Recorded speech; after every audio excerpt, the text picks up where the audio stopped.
মকৰ ৰাশি জাতক জাতিকাসকল, আজিৰ এই সংবাদযাত্ৰা বিশেষভাৱে মোৰ মকৰ ৰাশিৰ পৰিয়ালৰ বাবে।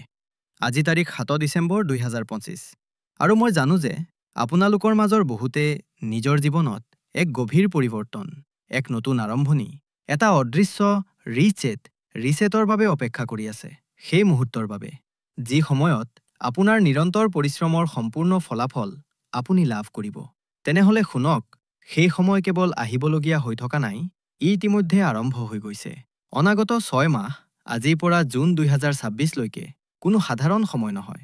এই কালখণ্ড হৈছে দ্য গ্ৰেট ৰিটাৰ্ণৰ সেই সময় যেতিয়া এজন ব্যক্তিয়ে নিজৰ ভুলবোৰকক চিনি পাই সেয়া শুধৰাব পাৰে, যেতিয়া পুৰণি ভয়বোৰ ভাঙি যায় আৰু নতুন পথৰ সৃষ্টি হয়, যেতিয়া ভৱিষ্যতৰ সফলতাৰ ভেটি অতি সূক্ষ্ম অথচ দৃঢ়ভাৱে স্থাপন কৰা হয়। আজি আমি বুজিবলৈ চেষ্টা কৰিম যে কেনেকৈ মঙ্গল গ্ৰহৰ এই গুৰুত্বপূৰ্ণ গোচৰে পৰিৱৰ্তনে আপোনাৰ ধনৰ প্ৰবাহ আৰু বিদেশ সম্বন্ধীয় সুযোগবোৰক প্ৰভাৱিত কৰিব।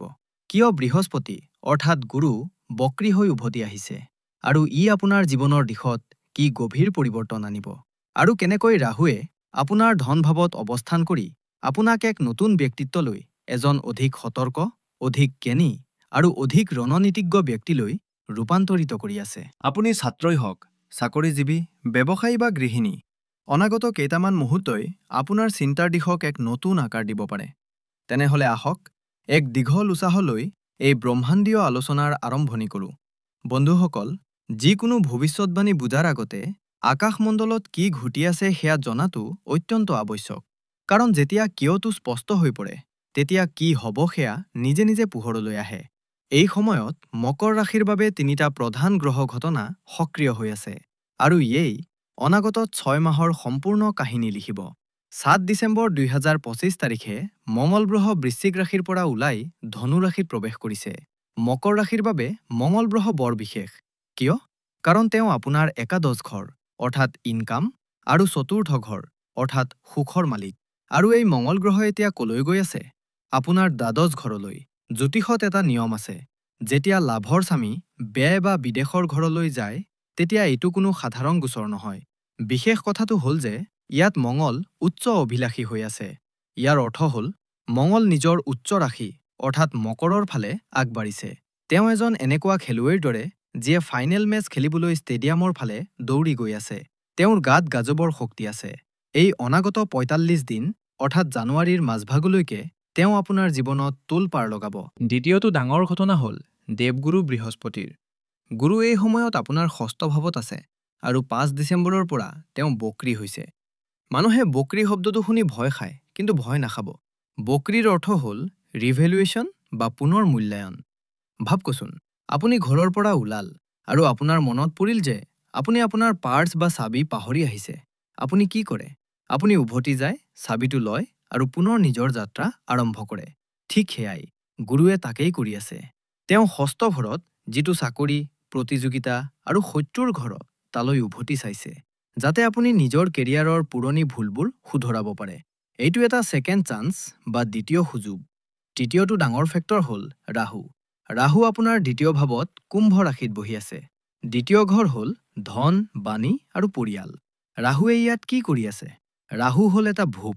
তেওঁ আপোনাক টকা পইচাৰ বাবে, নিজৰ কথা মনাবৰ বাবে বেচেইন বা অস্থিৰ কৰি তুলিব। ই আপোনাক উচ্চাকাংক্ষী কৰি তুলিছে, কিন্তু লগতে পৰিয়ালত ভুল বুজাবুজিৰো সৃষ্টি কৰিছে।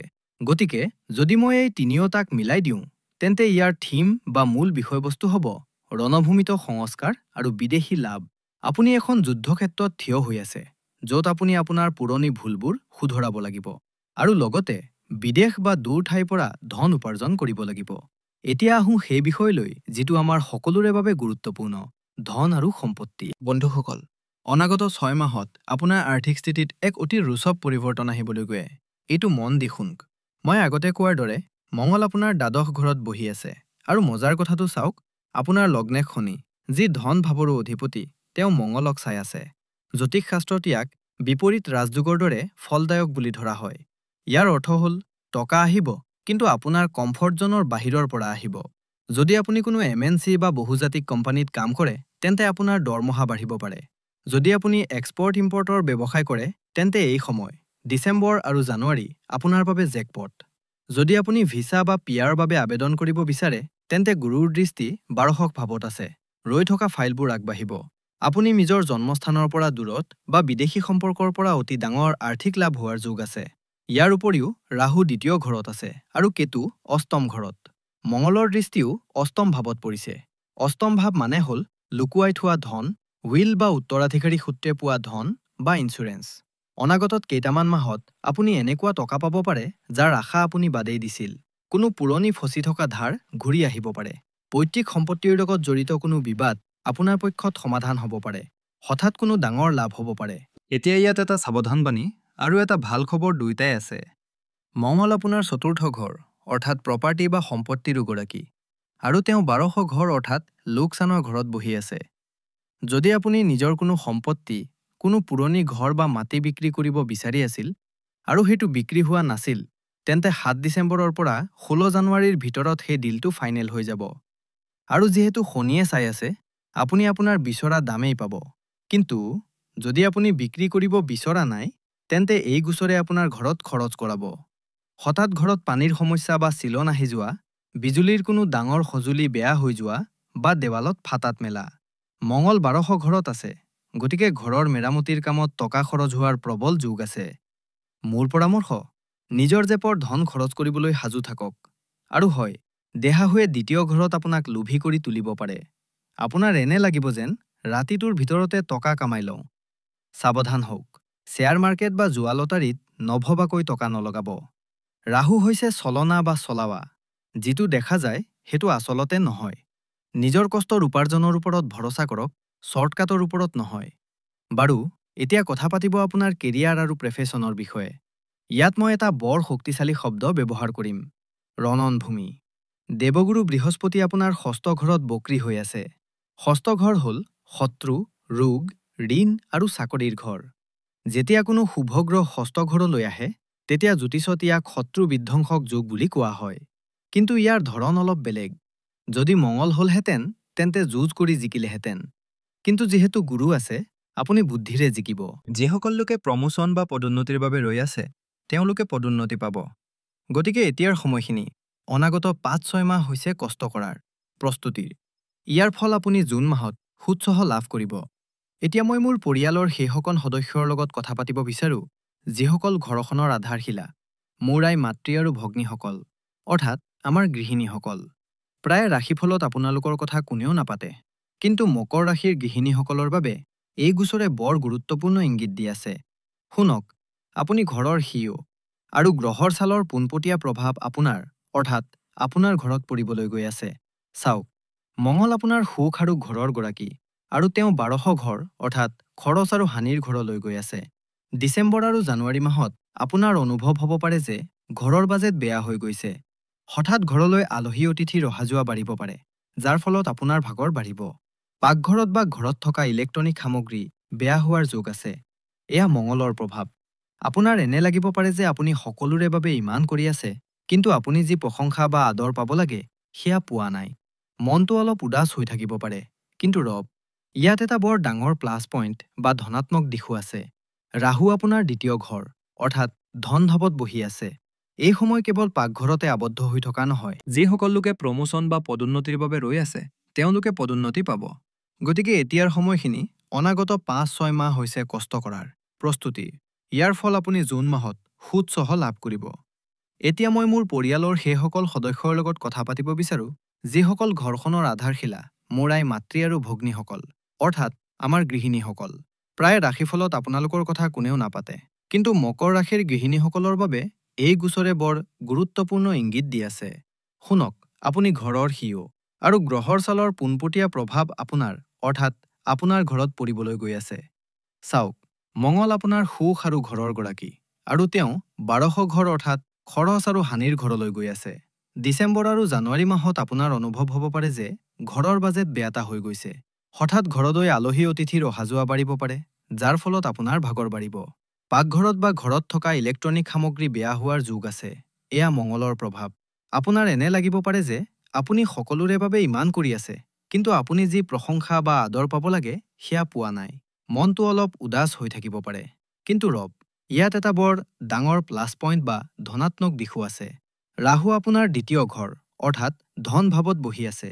এই সময় কেৱল পাকঘৰতে আবদ্ধ হৈ থকাৰ নহয়। যদি আপোনাৰ মনত কোনো ছাইড বিজনেছ বা পাৰ্শ্বৱৰ্তী ব্যৱসায় আৰম্ভ কৰাৰ ধাৰণা আছিল, যেনে টিফিন ছাৰ্ভিচ, বুটিক, টিউচন বা কোনো অনলাইন কাম, তেন্তে এই ডিচেম্বৰৰ পৰা জুন মাহৰ সময়খিনি আটাইতকৈ উত্তম। ৰাহুৱে আপোনাক পইচা কমাবলৈ বুদ্ধি দিব। আপুনি ঘৰত বহি বহিয়েই নিজৰ ছিক্ৰেট ইনকাম বা গোপন উপাৰ্জন আৰম্ভ কৰিব পাৰিব, যাক আমি পিন মানি বা স্ত্ৰী ধন বুলি কওঁ। সেয়া বঢ়োৱাৰ এইটো এটা সোণালী সুযোগ। গুৰু ষষ্ঠ ঘৰত আছে। ইয়ে এইটো ইংগিত দিছে যে আপুনি আপোনাৰ ৰুটিন বা দিনলিপি সুখু ধৰাব লাগিব। আপুনি সকলোৰে খেয়াল ৰাখে, কিন্তু নিজৰ খেয়াল ৰাখিবলৈ পাহৰি যায়। অনাগত 6 মাহত আপোনাৰ কঁকালৰ বিষ বা ভৰিৰ বিষৰ সমস্যা হ'ব পাৰে। মোৰ পৰামৰ্শ হ'ল, ঘৰৰ কামৰ পৰা অলপ সময় উলিয়াই নিজৰ বাবে খৰচ কৰক। যোগাসনে কৰক, খোজ কাঢ়ক। এয়া স্বাৰ্থপৰতা নহয়, এয়া প্ৰয়োজন। ষষ্ঠ ঘৰ ঘূৰোৱা সহায়ক বা কাম কৰা মানুহৰো হয়। গুৰু বক্ৰী হৈ আছে, গতিকে হ'ব পাৰে আপোনাৰ কাম কৰা মহিলা বা সহায়কাৰীয়ে আমনি কৰিব পাৰে বা কাম এৰি দিব পাৰে। কিন্তু চিন্তা নকৰিব, গুৰুৰ প্ৰভাৱত আপুনি আগতকৈ ভাল সহায়কাৰী পাব। মাথো অলপ ধৈৰ্য ধৰক। গতিকে মোৰ আইমাতৃ আৰু ভগ্নীসকল, ডিচেম্বৰ-জানুৱাৰীত ঘৰৰ খৰচ আৰু চিন্তাক মনত বেছিকৈ ঠাই নিদিব। জুন 2026ৰ পাছত যেতিয়া গুৰু সপ্তম ঘৰলৈ আহিব, তেতিয়া পৰিয়ালত আপোনাৰ মান-সন্মান বহুত বাঢ়ি যাব। তেতিয়ালৈকে নিজৰ ছেভিংছ বা জমা ধনৰ ওপৰত ধ্যান দিয়ক আৰু নিজৰ স্বাস্থ্যক অগ্ৰাধিকাৰ দিয়ক। আৰু যেতিয়া ঘৰৰ কথা হৈছে, তেতিয়া সম্পৰ্ক আৰু স্বাস্থ্যৰ কথা পতাটোও জৰুৰী। কাৰণ মঙলৰ এই গোচৰে কেৱল ঘৰৰ দেৱালবোৰকেই নহয়, হৃদয়বোৰকো প্ৰভাৱিত কৰিছে। ইয়াত মই আপোনাক অলপ সাৱধান কৰিব লাগিব। চাওক, মঙল যেতিয়া 12 ঘৰত থাকে, তেতিয়া তেওঁ এক অস্থায়ী মাংগলিক দোষৰ সৃষ্টি কৰে। মঙলৰ অষ্টম দৃষ্টি পোনে পোনে আপোনাৰ সপ্তম ঘৰ অৰ্থাৎ বিবাহৰ ঘৰৰ ওপৰত পৰি আছে। এই সময় ডিচেম্বৰ আৰু জানুৱাৰী সম্পৰ্কৰ বাবে অলপ নাজুক। আপোনাৰ ভিতৰৰ ইগ আৰু খং বাঢ়িব পাৰে। সৰু সৰু কথাত জীৱনসংগীৰ লগত তৰ্ক-বিতৰ্ক হ'ব পাৰে। মঙল হৈছে অগ্নি আৰু তেওঁ সম্পৰ্কত জ্বলা-পোৰা সৃষ্টি কৰিব পাৰে। মোৰ পৰামৰ্শ হ'ল যে ঝুকতিহে দুনিয়া, ঝুকানে ৱালা চাহিয়ে। কিন্তু সংসাৰত নিজকে নমাই ৰখাতেই জয় থাকে। এই 1.5 মাহত যদি খং উঠে, তেন্তে পানী খাই লওক, তৰ্ক নকৰিব। যিহেতু চতুৰ্থপতি ফ'ৰ্থ লৰ্ড 12 ঘৰত আছে, ঘৰৰ পৰিৱেশ অলপ অশান্ত হৈ থাকিব পাৰে। মাৰ স্বাস্থ্যৰ বিশেষ যত্ন লওক। হ'ব পাৰে তেওঁৰ কোনো শাৰীৰিক কষ্ট হ'ব পাৰে, যাৰ বাবে ডাক্তৰৰ ওচৰলৈ যাবলগীয়া হ'ব পাৰে। স্বাস্থ্যৰ ক্ষেত্ৰত মঙলৰ দৃষ্টি ষষ্ঠ ঘৰ অৰ্থাৎ ৰোগ ভাৱৰ ওপৰত আছে আৰু শনিৰ দৃষ্টি মঙলৰ ওপৰত। ভৰিত আঘাত, মোচোকা খোৱা বা দুৰ্ঘটনাৰ আশংকা আছে। চিৰিৰে উঠা-নমা কৰোঁতে বা গাড়ী চলোৱাৰ সময়ত সাৱধানতা অৱলম্বন কৰক। ইয়াৰ উপৰিও গেষ্ট্ৰিক বা এচিডিটি, পিত্ত আৰু টোপনি নহাৰ সমস্যা হ'ব পাৰে। মঙল 12 ঘৰত আছে, যিটো টোপনিৰ ঘৰ। বেছি চিন্তা কৰিলে বা ষ্ট্ৰেছ ল'লে আপোনাৰ টোপনি সৰিব পাৰে। কিন্তু প্ৰতিটো বেয়া খবৰৰ মাজত ভাল খবৰ লুকাই থাকে। যদি আপোনাৰ এনে কোনো বেমাৰ আছিল যিটো ধৰিব পৰা নাছিল, তেন্তে লগ্নেশ শনি আৰু মঙলৰ এই সম্পৰ্কে এতিয়া তাক ধৰা পেলাব। আপুনি সঠিক চিকিৎসা পাব আৰু আপুনি জুন 2026লৈকে সম্পূৰ্ণ সুস্থ অনুভৱ কৰিব। বন্ধুসকল, সমস্যা থাকিলে সমাধান বা প্ৰতিকাৰো আছে। আমাৰ ঋষিসকলে গ্ৰহৰ দুপ্ৰভাৱ কম কৰিবলৈ বৰ বৈজ্ঞানিক আৰু আধ্যাত্মিক উপায় কৈ গৈছে। মকৰ ৰাশিৰ লোকসকলে অনাগত 6 মাহ এই উপায়বোৰক নিজৰ দৈনন্দিন জীৱনৰ অংগ কৰি লোৱা উচিত। প্ৰথমতে, মঙলক শান্ত কৰিবলৈ, কাৰণ তেওঁ 12 ঘৰত আছে। প্ৰতি মঙলবাৰে ঘৰত মিঠা ৰুটি, গুড় বা চেনি দি বনাওক আৰু সেয়া গৰুক বা আন কোনো জন্তুক খাবলৈ দিয়ক। যদি এয়া সম্ভৱ নহয়, তেন্তে লাডু বিতৰণ কৰক। ই 12 ঘৰৰ খৰচক দান লৈ পৰিৱৰ্তন কৰি দিয়ে। ইয়াৰ উপৰিও সদায় পুৱা বা গধূলি হনুমান চালিচা পাঠ কৰক আৰু যদি পাৰে, তেন্তে মঙলবাৰে হনুমানজীৰ সন্মুখত সৰিয়হ তেলৰ 2টা চাকি জ্বলাওক। এটা মন্ত্ৰ নোট কৰক, অ ভূমিপুত্ৰাই নমঃ। ইয়াৰ 108 বাৰ জপ কৰক। দ্বিতীয়তে, লাহুৰ বাবে, যিয়ে আপোনাক ভ্ৰমিত কৰিছে। আপোনাৰ শুৱনি কোঠাত বা আপোনাৰ মেট্ৰেছ বা দাজনাৰ তলত এটা মৰা পাখি ৰাখক। মৰা পাখিয়ে ৰাহুৰ বিষ সহি লোৱাৰ শক্তি ৰাখে। ই আপোনাক বেয়া সপোন আৰু ভুল সিদ্ধান্তৰ পৰা ৰক্ষা কৰিব। লগতে আপোনাৰ ঘৰৰ দক্ষিণ-পশ্চিম কোণত এটা কাঁচৰ বাটিত সেন্ধা নিমখৰ টুকুৰা ৰাখক। ই ঘৰৰ নেগেটিভিটি বা নেতিবাচক শক্তিক শুহি ল'ব। ইয়াক প্ৰতিমাহে সলনি কৰি পেলাব আৰু নতুন নিমখ ৰাখিব। তৃতীয়তে, গুৰুৰ আশীৰ্বাদ ল'বৰ বাবে। বন্ধুসকল, সমস্যা থাকিলে সমাধান বা প্ৰতিকাৰো আছে। আমাৰ ঋষিসকলে গ্ৰহৰ দুপ্ৰভাৱ কম কৰিবলৈ বৰ বৈজ্ঞানিক আৰু আধ্যাত্মিক উপায় কৈ গৈছে। মকৰ ৰাশিৰ লোকসকলে অনাগত 6 মাহ এই উপায়বোৰক নিজৰ দৈনন্দিন জীৱনৰ অংগ কৰি লোৱা উচিত। প্ৰথমতে, মঙলক শান্ত কৰিবলৈ, কাৰণ তেওঁ 12 ঘৰত আছে। প্ৰতি মঙ্গলবাৰে ঘৰত মিঠা ৰুটি গুড় বা চেনি দি বনাওক আৰু সেয়া গৰুক বা আন কোনো জন্তুক খাবলৈ দিয়ক। যদি এয়া সম্ভৱ নহয় তেন্তে লাড্ডু বিতৰণ কৰক। ই 1200 ঘৰৰ খৰচক দান লৈ পৰিৱৰ্তন কৰি দিয়ে। ইয়াৰ উপৰিও সদায় পুৱা বা গধূলি হনুমান চালিচা গৰু বকৰি হৈ আছে তেওঁক বল দিয়ক। নিজৰ কপালিদৰ কপালত সদায় কেঁচা হালধি বা কেশৰৰ ফুট বা তিলক লওক। নিজৰ গুৰু শিক্ষক আৰু ঘৰৰ বয়োজ্যেষ্ঠসকলক সন্মান কৰক। তেওঁলোকৰ আশীৰ্বাদ আপোনাৰ বাবে কবচৰ কাম কৰিব। তেনেহলে বন্ধুসকল, শেষত মই মাথো ইমানেই কম, মকৰ ৰাশিৰ চিহ্ন হৈছে ঘৰিয়াল। ঘৰিয়ালৰ বহুত ধৈৰ্য থাকে। সি চিকাৰৰ বাবে ঘণ্টাজুৰি অপেক্ষা কৰে আৰু যেতিয়া সুযোগ পায় তেতিয়া তাক হাতৰ পৰা যাবলৈ নিদিয়ে। অনাগত 6 মাহ আপোনাৰ ধৈৰ্যৰ পৰীক্ষা। ডিচেম্বৰ আৰু জানুৱাৰীত সাৱধানে চলোৱা। ফেব্ৰুৱাৰীৰ পৰা মেলৈকে নিজৰ ভুলবোৰ শুধৰাওক আৰু তাৰ পাছত জুন 2026 সাজু হৈ যাওক সেই সফলতাৰ বাবে যিয়ে ইতিহাস ৰচিব। এই সময় ভয় খোৱাৰ নহয়, প্ৰস্তুতি চলোৱাৰ। যুক্তিহে দুনিয়া জোকানেৱালা চাহিয়ে।